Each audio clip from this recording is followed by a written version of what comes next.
Well, let us take a look at our journey to the West. I forgot to introduce you to some of the people in the photo of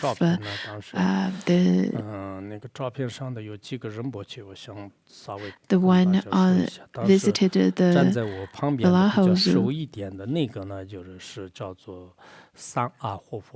The one standing beside me, who's tall and thin, his name is Toku Sangha. He was a disciple. He is a disciple of Khyentse Rinpoche. And then to move more towards the left, and then the Toku that's a little bit shorter, right beside Lama Mento, he is Toku Langze. He is in Qinghai. He's from Qinghai and then went to the United States from Nepal. And then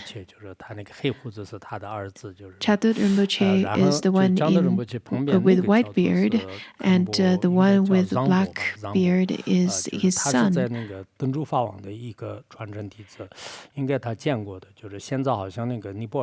then the other one is Khenpo Sodargye, a disciple of Dudjom Rinpoche. I think he's managing the Dudjom monastery in Nepal. Initially, I wanted to introduce this group of people to all of you the other day, but I forgot about it. Well, let's now continue with today's class. It is blessing, entrustment, and sealing. On the morning of July 16th, Yijin Norui explained placing Buddhahood within reach from its beginning until the completion stage, and then simply gave the oral transmission for the part of the great perfection. During his teaching, he made the following remark when talking about entrustment and sealing of this practice manual. As I said the other day, Phuntsogye Rinpoche taught the Peaceful Manjushri for 5 times in the West. The first time was at Hawaii, and the second was here. And then the later part, Phuntsogye Rinpoche gave the oral transmission. But when he talked about entrustment and sealing of the practice, he said that I have finished the instruction of the virtue in the beginning, that it belongs to the common vehicle, and the instruction of the virtue in the middle, that is common to both Sutrayana and Vajrayana and Tantrayana. Now I will continue to the instruction of the virtue in the end, that is uncommon and specific only to the Dzogchen path. Well, I think that if you were to receive the teachings back then in person, you probably won't be able to remember this much of information and this much of teachings. That is why I really hope that I think it's essential for all of you to study it. If I were to write a novel, it is not necessary for me to read it through with you. However, I think it's necessary for all of us to remember Phuntsogye Rinpoche's Dharma teaching 30 years ago with a great purity, with a great mind of purity. So in such a way, you can receive the teachings. Many of you had never received teaching from Phuntsogye Rinpoche. Probably only 30% of you had met Phuntsogye Rinpoche at most over here. And the other day, Khenpo Sodargye said that after reading this book, it is that he realized that so many people will be able to know who Phuntsogye Rinpoche was, what kind of Dharma teaching he gave, and especially the teachings given by Phuntsogye Rinpoche was so much in detail. Also, considering that Phuntsogye Rinpoche exerted so much effort, he had to also fulfill the Dharma teachings for the entire 2 hours. Though considering that it was such an exertion of his effort back then, but I think it's quite necessary. So Phuntsogye Rinpoche completed the teachings of the virtue in the beginning, middle, and end. And this has 3 parts: the preliminary practice, the actual practice, and the concluding practice. The instruction for the preliminaries mainly focus on the skillful methods to destroy the delusions of the 3 doors, so that the body, speech, and mind mind are completely purified.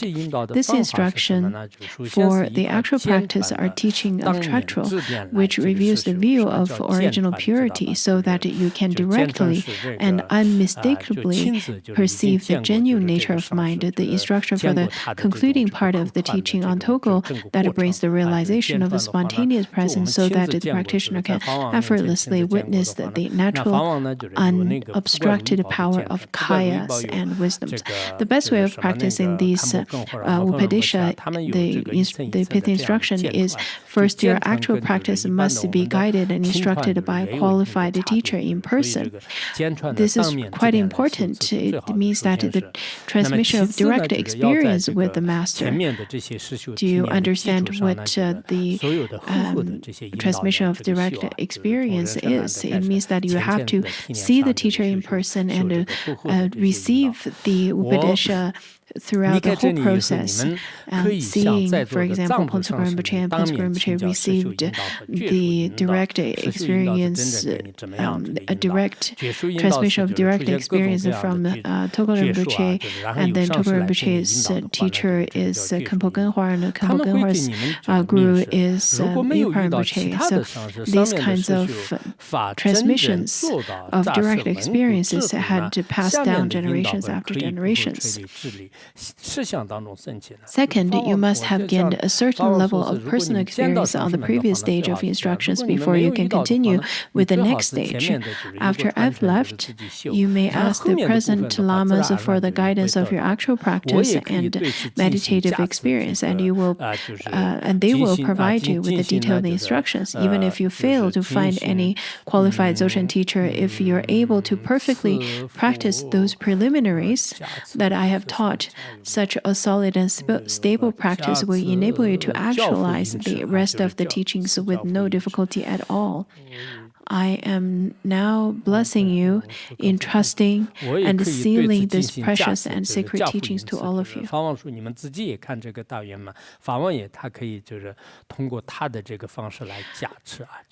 the blessings, entrustment, and sealing, I not only wish each of you the ability to actualize these great perfection teachings in your mind.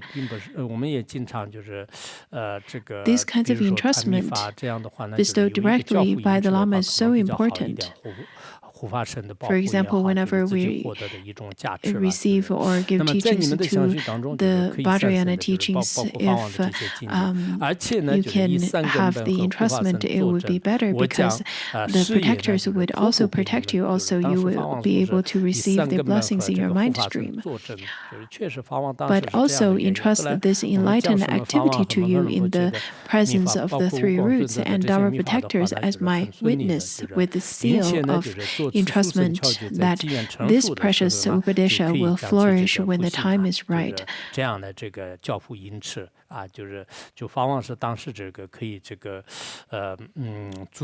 This is the entrustment by Pontsog Rinpoche.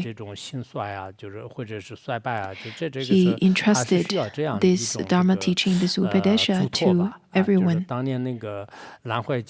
When the Vajrayana teaching is not flourishing, is decaying during those periods of time, such kinds of entrustment is so necessary.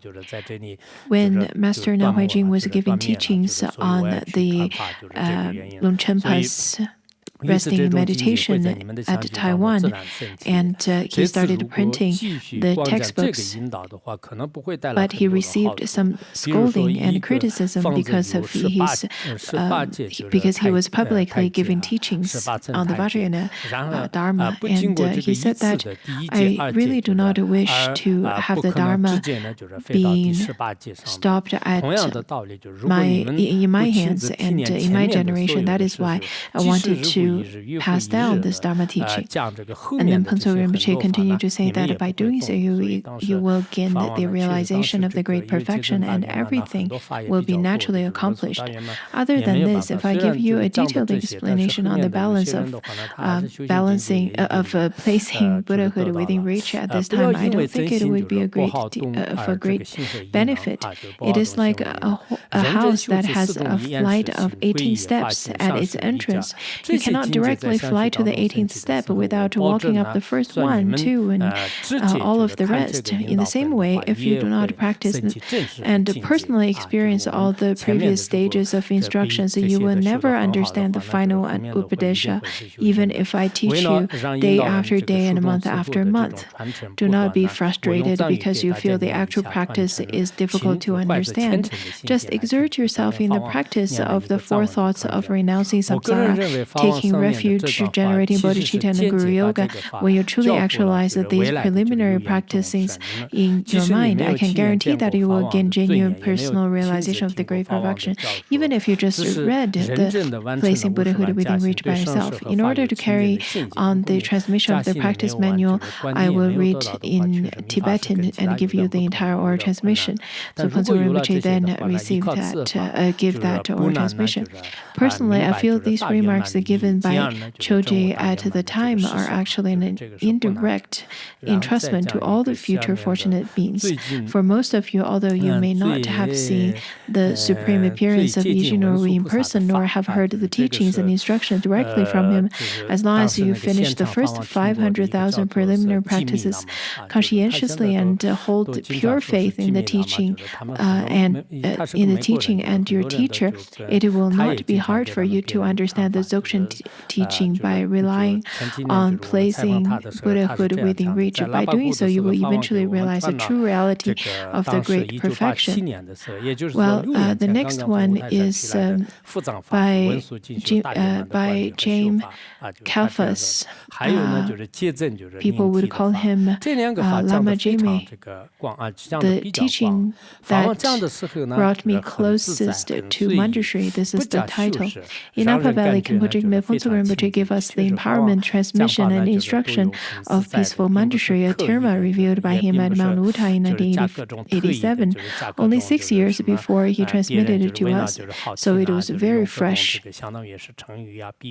Rinpoche taught in a special way. For me, the teaching on this occasion was not overly polished or overly formal. This indeed was Phuntsok Rinpoche's style. Phuntsok Rinpoche didn't particularly use any formal or flowery language, but was very direct and simple teaching. Occasionally, he would put his mala on his ear. All of us felt he was a really down-to-earth teacher with no pretensions at all. During that visit, another teaching he had given us was the Chesaninti.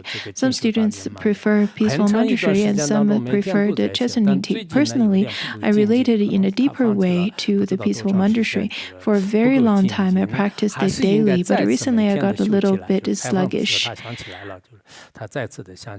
I think I should pick it up again as my daily practice. During the interview, he was inspired to practice it on a daily basis again. At our retreat center, we've done group practice on it once every week.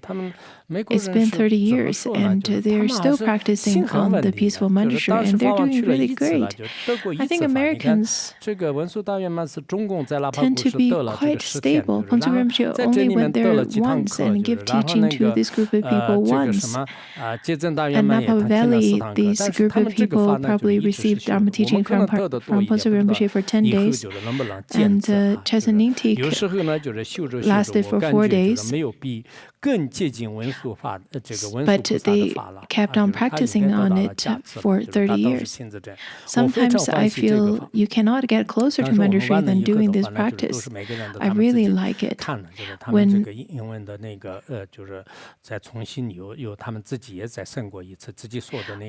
we finished translating and edited the entire book, we asked each and every one of those people who received the interview to read through the transcripts, and they all agreed to the wordings. So they acknowledged and agreed to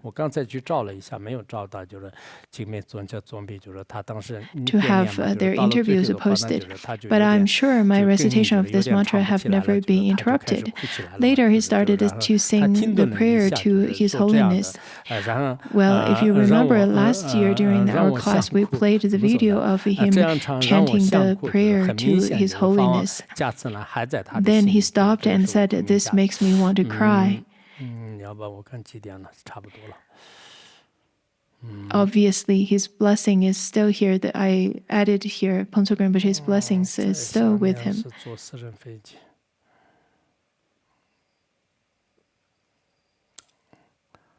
On a private jet. 乘坐私人飞机，当天下午一位施主邀请法王，就是乘坐他的私人的飞机，就是旁边 look at this one flying on a private jet. On the afternoon of July 16th, a patron of Ijinru's Dharma activities invited him to take an airplane tour on his private jet. So the private jet was belongs to this man standing on the left, and you can he's the father of the consort of Jimmy Rinpoche, and she's the consort was the one taking the photo. 私人的这种飞机啊，就是停在就是那里。在美国有很多这个私人的飞机，这样的人不少。When we arrived at Napa County Airport, we found that there were many private jets parked on the tarmac. Apparently, the number of Americans who own private jets were relatively high. For us, forever, even owning a car was unimaginable at the time, and not to mention a private jet. Well, how many of you back in the 90s had a car, private car? 1993. Who had a car? Probably very rare. Not just in Tibet, but even in large urban cities in China was very rare. Because of the limited seating, only Choji and Imidran Lama Muntsok and the translator boarded the jet. The rest of us waited at the airport. As the jet flew higher and higher, it became increasingly smaller in the sky, finally disappearing out of sight. I remember that day was quite windy, and we were quite worried about the jet being influenced by the ghastly wind. Since wind was strong that day, I was a little worried about their safety and kept watching in the direction where the jet disappeared. It turned out the jet returned very late from another direction. When we finally realized that the jet returned from that direction and landed safely on the ground, my uneasiness was finally relieved. Rinpoche appeared to be in a very good mood, saying that the airplane trip was very interesting. As to where exactly they went and what happened during the flight, none of us waited at the airport ever found out. Phuntsok Rinpoche said it was really interesting, but we had no idea what happened. So let's stop here today.